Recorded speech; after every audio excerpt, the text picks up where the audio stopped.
as we all sit to enjoy this wonderful movie recap. Don't forget to like, subscribe, and turn on the notification bell just so you'll be the first to get notified whenever our next video drops. For the love we have for you, we'll continue.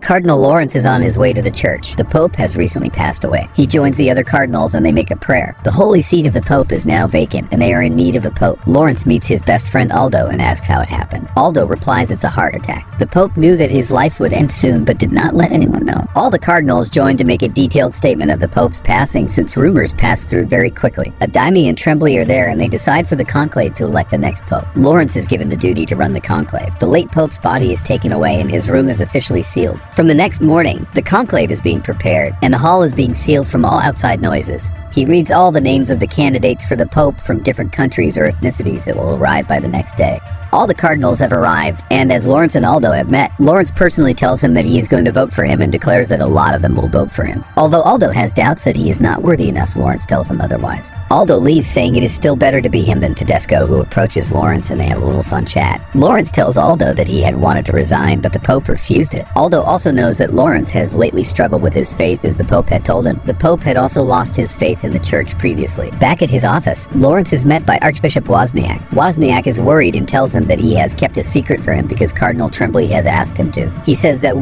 the day of the Pope's death, he had asked Trembly to resign, but no one knows why, although the Pope said that the reasons would be clear soon enough. In the morning, O'Malley comes and tells Lawrence that another cardinal has turned up. He was never on their list, and as it turns out, his name is Vincent Benitez, and he is the Archbishop of Kabul who has come from many dangers of the violence and war in the country that is extremely intolerant to Christians. Lawrence goes to meet him and later adds him to the election, introducing him to the others. In the lunch, Tedesco asks Lawrence to sit with him and says that he looks anxious. He talks about tradition and says that this time an Italian like him should be the Pope. He points to Cardinal Adami and says that there should be no choice. At night, all the followers of Aldo are together and discuss the possible result of the election. They need to have 2/3 of the votes for Aldo. Aldo says that all the cardinals should know his view. He likes progressiveness, accepts gay rights, wants women to play more roles, and has no intention of returning to the repressive old times. He knows his views are the exact opposite of Tedesco's. Later, Lawrence meets Trembly in his room and asks him about why the Holy Father asked for his resignation before his death. Trembly denies the claims and says that Wozniak has been suffering from drinking issues lately and thus why he might have said this about him. Lawrence can't help but let him go and finally asks what he might have talked to him in the final meeting with the Father, but Trembly says it was a private meeting and he cannot reveal. The first day of the conclave arrives and Lawrence announces the beginning of the first day of the voting with a heartfelt speech. After the speech, Lawrence meets O'Malley personally and tells him to look into what had happened in the final meeting between Trembly and the Holy Father. The voting begins and everybody writes their favorable candidates' names on the ballot paper. Lawrence usually votes for Aldo, and as everybody finishes voting, the counting begins. With Trembly, Tedesco, and Adami leading, there is also a vote cast for Lawrence, which surprises him and he stares at Aldo thinking it might be him.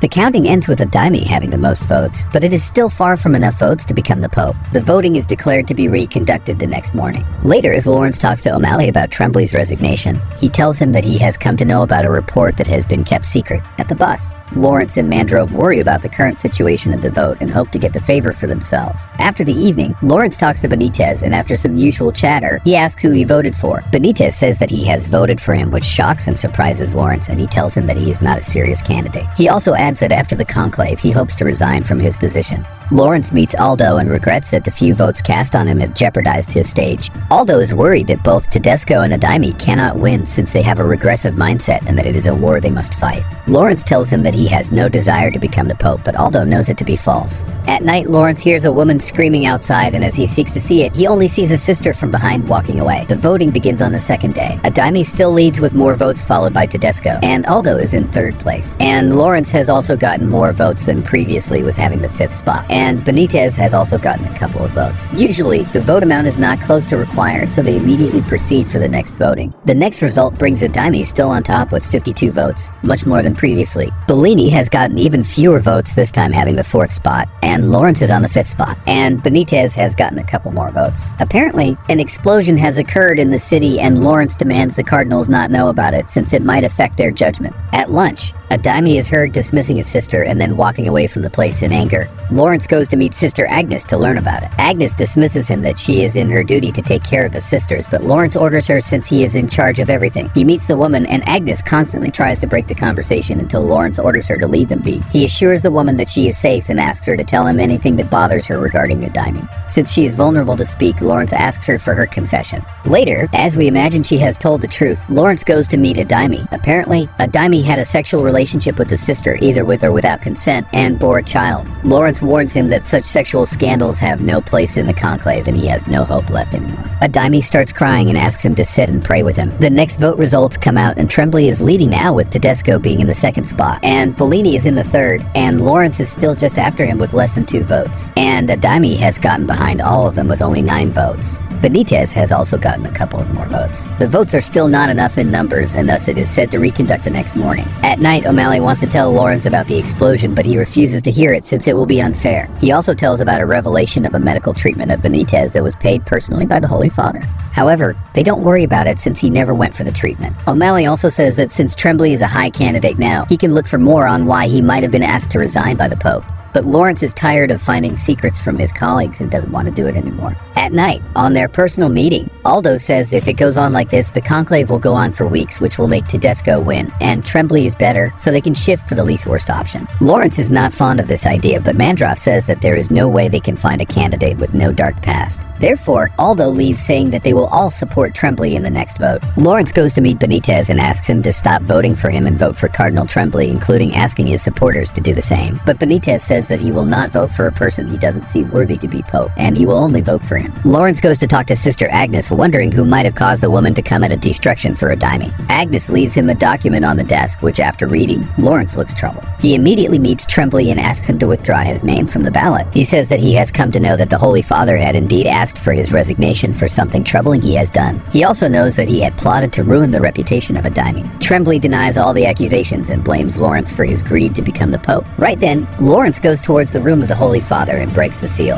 He enters the room and searches for documents. Apparently he has found the diary and starts reading it, eventually breaking down. Sister Agnes also gets to know that Lawrence has broken the seal and gotten into the Pope's room. He then finds a document that slides into the bed crack. He finds a document that tells Tremblay was accused of simony, which is buying or selling pardons or benefices. He takes the document to Aldo, who after reading all this and hearing he broke the seal asks him to burn all of it. He says that Tedesco will have the most benefit from all these since he is on the mission to prove the previous church wrong. Lawrence doesn't like it and wonders if Tremblay has offered him a great position for him to defend him so badly. He gets daring and tells Aldo that he lacks the courage to become the Pope. The next morning, Lawrence makes copies of the vital document, which Agnes helps him too. They leave the document at the table of every candidate before their lunch. After it is revealed, Tremblay is angry and announces to everyone it is fake. Tedesco comes in and makes it even more chaotic, saying Tremblay might have offered money to get the votes as well. Everyone breaks into chaos as Sister Agnes stops them all. She defends Lawrence and admits the accusations against Tremblay to be all true. Adami calls him a traitor and leaves. Later, in peace, Aldo asks forgiveness to Lawrence and wants to know if he has chosen a candidate by now. Aldo says that Lawrence himself is the only one who can beat Tedesco and become the Pope, and Lawrence agrees. He eventually votes for himself. Just as he casts the vote, an explosion occurs, making the glass fall onto them. Later, as they recover, Lawrence announces that a car bomb has exploded in the city nearby and a person with a strap explosive also has attacked. The death toll is 52, with over 100 being injured. Tedesco blames the situation of the church and everybody who has been involved in it so far. He screams about how this has become a religious war and they all should be ashamed of themselves for tolerating Islam, and they should choose him as their leader who will fight the animals. Meanwhile, Benitez stands up and asks him politely what does he know about war. He shares his experience in Kabul. He shares how he has seen dead bodies piled up before him, both of Christians and Muslims. This is not the time to pick sides, but look within themselves and protect each and everyone equally. He adds that in the last few days, he has seen them as petty men than anything serious. He says that it might be both his first and last meeting with them, but wants the church to think about what to do next. It should not be about power and tradition. On the next ballot, everyone casts their votes. The results are being counted, and this time they finally have a winner. It is Benitez. He accepts his position, and Lawrence seems to be happy about it. Later, Lawrence is met with O'Malley, who reveals him a secret he has come to know. The visit to Benitez's hospital, which the Pope personally paid for, was not to a hospital, but to a clinic. He is not a cisgender man. He is intersex, having both male and female body parts. Hearing the truth, He immediately goes to meet Benitez and he tells him the treatment was for a hysterectomy to operate the female organs, which he refused to do. He tells Lawrence that he has only gone to understand it in his 30s when attempting an appendix operation. He had offered his resignation to the Holy Father, for it felt like a sin to him, but he refused and he suggested surgery. However, before the night of the operation, he refused to change himself and remain as God had made him. Eventually, Benitez is made the Pope and Lawrence leads on with his life in the church. Utmost, Conclave is a movie steeped with class performances, outstanding direction, and excellent sound design. It is a complex story, not easy to understand in the first watch. One might read the novel, revisit the film, or watch a recap like this. The film won't quite make an appeal to those who ordinarily won't watch movies. This is a precisely quiet film with an intellectually political essence that is not for all audiences. It is a genuine watch for those interested in any kind of political drama. Both the performances by Ralph Fiennes and Stanley Tucci are remarkable, and the beautiful combination of the cinematography and score has the excellence that can't be denied. Overall, we give it 3.5 stars.